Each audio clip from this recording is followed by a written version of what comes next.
This is the best purchase I've made for the Aygo so far. This first accessory was a real game changer for the Aygo. Now it's a bit on the expensive side at £100, but after a couple of weeks of use, I feel like it's been totally worth it. This is the Morphet lumbar support, and it's been a real game changer for me simply because the Aygo seats aren't the most comfortable. They work for some people, but just not for me. The lumbar support is rather unique, and what made me take the plunge on it is that it's an FDA approved product, so whatever that's worth. It comes packed just in a cardboard box with instructions, so it's not the most luxuriously packaged product, but the actual product itself is great, I think. All you need to do is pop it over the actual driving seat and use the tensioners to hang it on the top and tighten it at the back until you've kind of got a desired position. It then basically works by positioning it behind your back and using the included pump to inflate it. The longer pump is used first to pump air into the cushion, forcing it to conform to the shape of your back, and then once that's done, you can switch to the smaller nozzle that vacuum forms that shape and keeps it in place, which I found much more comfortable, especially for long drives. Without it, I felt the small of my back had like a huge amount of tension, but using the Morphet has totally changed that, and it's basically eradicated it. So you're meant to deflate and reflate the Morphet about once every 2 weeks just to make sure it's properly supporting your posture, and it really does make driving in the Aygo much more comfortable on the whole. And if you're interested in this or any of the other products I mentioned, I'll leave those linked below. You might have heard me mention this next accessory a few times as being similarly game-changing, and that's this rather quaint armrest. When I initially installed it, I followed the contour of the brackets that the armrest came with, but then later decided to refit it just to make it a bit higher so I can actually rest on it. It comes with about 4 screws to secure it, but I actually added some more just to ensure that there was some actual rigidity to hold it in place, and it's worked great so far. Installation is relatively easy, and this particular armrest comes with all the bits you need. You have the armrest itself that comes as one piece. Then you have the cast metal support, and you've got this rubber grip to stop the plastic from being frayed, I guess. I was a little bit weary about installing it at first because I'm not the biggest DIY person in the world, and I thought the plastic might be quite hard, but it turns out the plastic on the actual car itself is made from the next material up from Play-Doh, so you can literally just screw the screws in with a screwdriver. It's that easy. Installing the armrest has really helped out with storage on the Aygo, because those of you who have been with the channel for a while will know that I've already covered how I store all my stuff in such a small car, and you need something like this. And if you want to join me on the journey of Aygo ownership and beyond, a sub to the channel would be great. I generally use the armrest to store snacks that are easy to reach and a few little stationary items like rubber bands, but honestly, if you didn't have this armrest, you'd literally have nowhere to put stuff, so it comes highly recommended.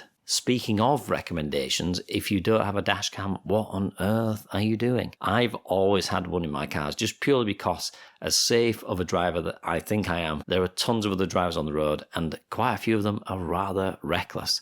So if I or anyone else were to cause an accident, I'd have some proof at the very least, and it's a great way to shield yourself from any accidents. The dash cam I actually bought isn't the highest end version, and I find dash cams in general to be an afterthought of a product anyway, but this one I have from Nextbase is about as good as you can get. That's not really saying much, but there you go. Mine came as a set, which included a bunch of accessories and a rear view camera that plugs into the main camera, which is very handy as you have most of the angles of the car covered. Installation for this one can be as easy or as difficult as you want. If you don't want to hardwire it, you can just plug it into a USB plug or cigarette lighter and clamp it onto the windscreen with a clamp, but I find the option rather cumbersome and it's just wires everywhere. So I hopped on over to that big seller of all things, car in the UK beginning with H, and a wonderful lad ended up helping me fit it. He actually did a proper decent job, you know. The guy who did it on my Audi wired it incorrectly, so the battery never really stayed charged on the device, making park mode essentially pointless. But now it's properly wired up and it's great.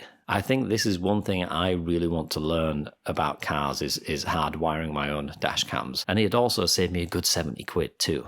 Moving on, I'm typically not one to install seat covers, but I do in the back for the simple reason that I've got a dog. However, this is not the star of the show here, it's what's behind the seat. And I feel that this is an absolute must if you're going to buy an Aygo, and that's this vertical storage hanger for the boot. It essentially allows me to store much more than what I typically would be able to without it, which you need in the Aygo as the boot is tiny. Installing this, you are essentially doubling your storage space in the back because you can store a lot of your crap vertically. Installation on this one is easy, as all you'll need to do is literally hang it over the headrest and you're good to go. What you will need to do is raise the headrest up just so you can place some tension on the hangers, but it's as simple as that, and look how much you can store. It's a win. The next one, well, next two, are somewhat on the smaller end, but no less useful. The first is this handy little bin that clips onto the door card. With storage in the door cards being so scant anyway, this bin is an absolute must. The alternative to not having it is to store all your rubbish in the door card itself, along with all the useful stuff you actually need to grab, so it's not really cool, is it? The second little add-on that makes life easier is this clip-on tissue box.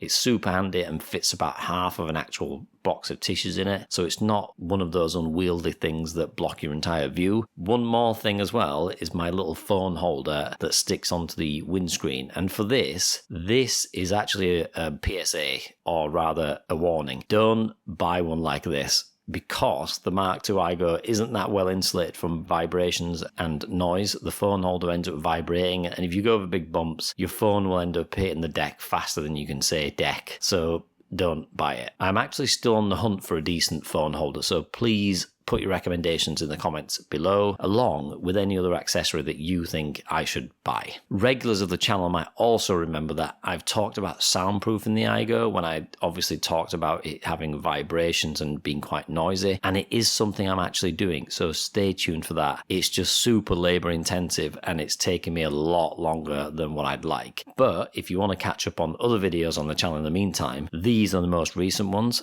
so I'll see you there.